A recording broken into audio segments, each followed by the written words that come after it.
He's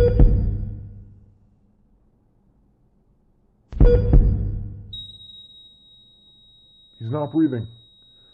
I need everybody to stand back. Stand clear. He's breathing. Yo, what is going on, guys? My name is Joe, and you just witnessed a representation of the defining moment of my childhood and perhaps even my entire life. But before I get into that, let me say thank you to Serial Assassin and all the judges here at the C3 Tournament Season 2, because it really is fantastic what you're doing, giving us smaller channels not only a chance to get a little bit more exposure, but more importantly, a chance to get to know one another and appreciate one another's work, and I think that is fantastic. So with that, thank you all so much, and good luck to all the competitors here in C3. I hope you all kick ass out there and put out the best content that you possibly can.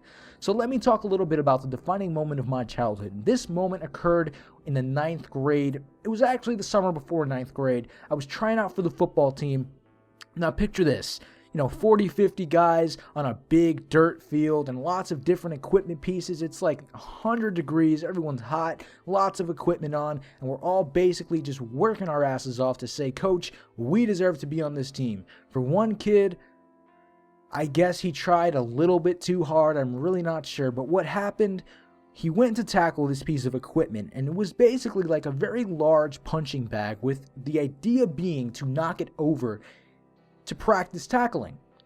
The problem was that he tackled it and it fell down, but he fell down with it. And the problem after that was that he didn't get up. The coach runs over to him, he checks for a pulse, he checks if he's breathing, he tries to get a response from him, and absolutely nothing happens. He's not breathing. So the coach immediately starts to perform CPR. He starts to do as much as he can to preserve this kid's life until the ambulance gets there. So the ambulance gets there, the kid apparently had no pulse because they decided to defibrillate him. Now, if you're not sure what defibrillating is exactly, what happens is you basically, quote unquote, electrify somebody in an attempt to restart the node in their heart. So if their heart isn't beating, the electrifying shock, call it, is supposed to restart their heart and get their heart beating again, the blood flowing, and most importantly, get them breathing and alive. This can save somebody's life. And in this case, it saved that kid's life. There I am, 14 years old. That kid almost died before my eyes. And more importantly, that kid almost died at the age of 14 trying to play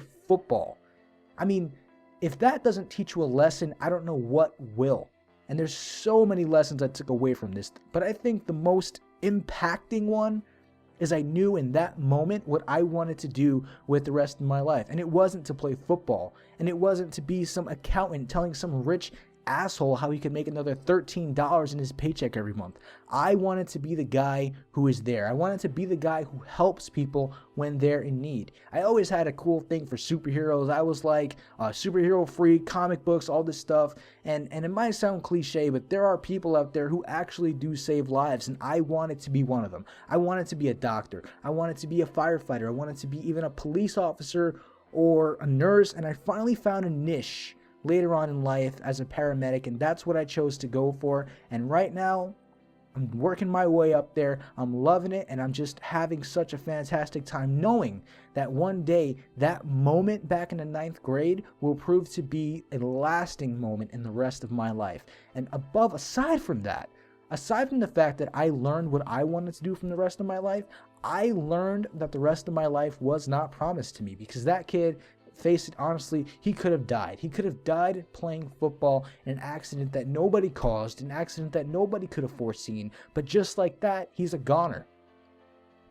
That humbled me. It humbled me so much, and to this day, I literally get chills thinking about what if that kid didn't make it? What if there was nobody there to help him? I mean, that would have been tragic. The kid would have lost his life at 14, probably had so much going for him, and it just ends just like that. And tomorrow isn't promised to anybody.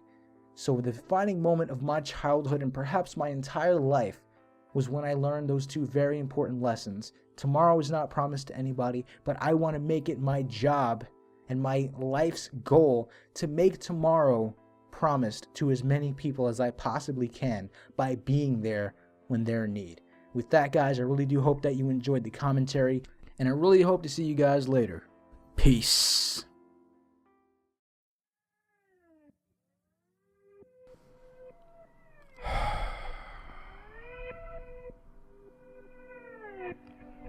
Let's go. Failure is success. This is something that I live by every day. A lot of you may wonder, Watts, the fuck are you talking about? How is failure success? When I was a child, my father used to tell me all the time, you can be whatever you want to be, you just have to work at it. Because of this, I've always been hard on myself. Everything I do, I try to be the best, whether it was school, whether it was football when I was in high school, whether it's this YouTube thing now. I will always try to be the best. I may not be, but I will always try. This reminds me of a time when I was 18. I graduated from high school early. I got early acceptance into Western Carolina University, and I decided to go to school in January. I said, fuck it, I'm not gonna wait. I did this high school thing, no problem. Let me go ahead and get into college and finish this shit and do my thing. By the following November, I had been arrested, kicked out of school. Now I got a record. I'm sitting at home thinking, the fuck am I gonna do? I thought my life was over. But I came to the conclusion, after taking a few classes here and there, I got to do this. I got to go back to school. I have to get my degree. So, with my full-time job as a bouncer at the strip club, I went back to college. Sometimes I would get off work 5 o'clock in the morning, have to turn around, be right at school, 8 o'clock. But, you know what I did? I finished. I graduated. I achieved my goal. I achieved my dream. Probably the second proudest day of my life besides the birth of my son. So I say once again, failure is success. Never let your failures define who you are. I could have laid down, just took it, not tried to overcome that mistake on my part, not tried to better myself. I could have just went and got a job and joined the workforce and been like every other average Joe. But what do? I look at my failure and I say, this can't be me. This can't define the man that I am.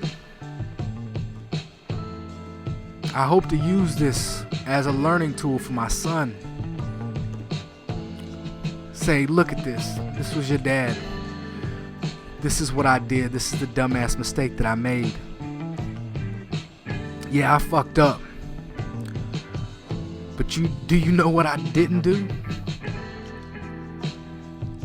I didn't let it define me. I didn't let that one mistake define the man that I am today. Anyways, guys, thanks for checking this out. I hope you enjoyed it. My name is Watts, and I'm out.